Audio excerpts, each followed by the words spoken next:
It's a new year and a new chance for you to make a fresh start with your compliance. For the next 31 days, we're going to be bringing you a daily tip, strategy, or idea that you can use to improve your program. Here's your host, Tom Fox, the Compliance Evangelist. Compliance Terms and Conditions. The 2020 FCPA Resource Guide stated, in addition to considering a company's due diligence on third parties, the DOJ and SEC also assess whether the company has informed third parties of the company's compliance program and commitment to ethical and lawful business practices, and where appropriate, whether it has sought assurances from the third parties through certifications and otherwise of reciprocal commitments. This can be meaningful in a way to mitigate third-party risks. In the 2020 update, under the topic of management of relationships, the following questions were posed. How has the company considered and analyzed the compensation and incentive structure for third parties against compliance risk? How does the company monitor its third parties?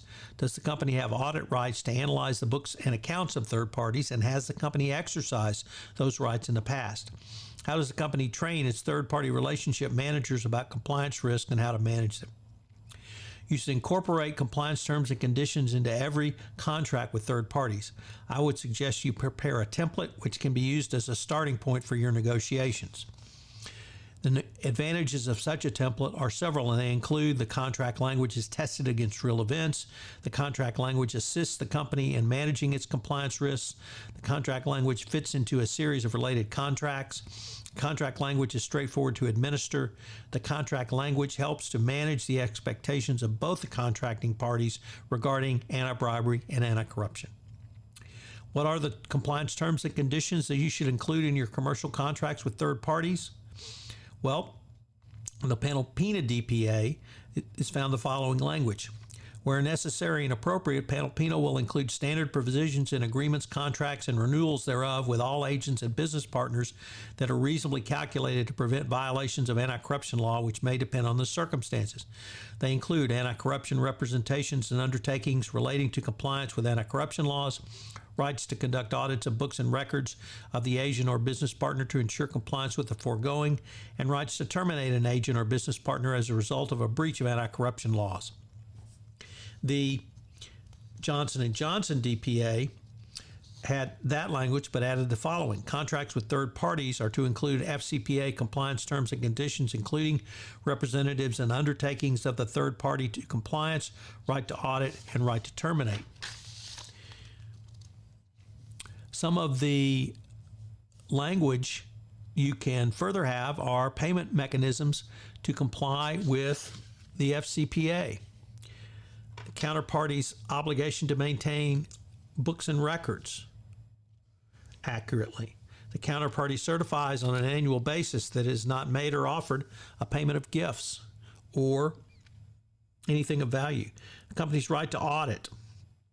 And then, of course, remedies, including termination rights for failure of the counterparty to comply with the contract. The compliance terms and conditions should be stated directly in the contract, whether such contract is a simple agency agreement or consulting agreement, such as a joint venture with several formation documents. The current terms and conditions should include both representations that in all undertakings, the third party will make no payment of money or anything of value, nor will such be offered, promised, or paid to a foreign government official. In addition, you should have affirmative statements regarding conduct in a commercial contract with a third party. These can include indemnification, full indemnification for any bribery or corruption violation, including the cost of the underlying investigation, cooperation. The third party will fully cooperate with any ethics and compliance violation, material breach of contract. If there's any bribery or corruption violation, it is a material breach of contract so that the contract can be terminated without notice and opportunity to cure. No sub-vendors without approval. The third party must agree that it will not hire an agent or subcontractor without your written approval. We've talked about audit rights as a key element. An acknowledgement, the third party should specifically acknowledge the applicability of all anti-bribery and anti-corruption laws to the business relationship. Ongoing training require that the top management of the foreign business partner and all persons performing services on your behalf shall receive compliance training. An annual certification requiring that the business partner has not engaged in any conduct which violates any applicable anti-bribery, anti-corruption law, and then a requalification every 2 to 3 years. Many do not believe they will be able to get a third party to agree to such compliance terms and conditions. I've found while it may not be easy, it's relatively simple to get a third party to agree to these. One approach to take is simply they're non-negotiable.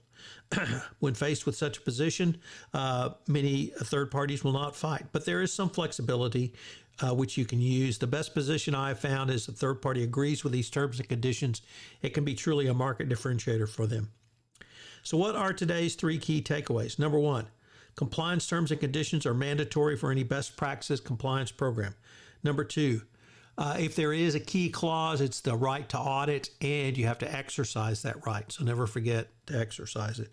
And number 3, third parties can favor robust compliance terms and conditions as a true market differentiator, meaning it makes them more marketable to other U.S., U.K., or other Western countries who have robust anti-corruption laws if they previously agreed to these terms and conditions. And what they're agreeing to now with you is really nothing different than they've agreed to before or will agree to with other companies. If I could ask you to do so, would you pass on to at least one person this podcast series on the nuts and bolts of compliance, as I'm trying to expand my audience base for 31 Days to a More Effective Compliance Program. I hope you'll join me again tomorrow where I take up another topic. Thanks again for listening. 31 Days to a More Effective Compliance Program is a production of the Compliance Podcast Network.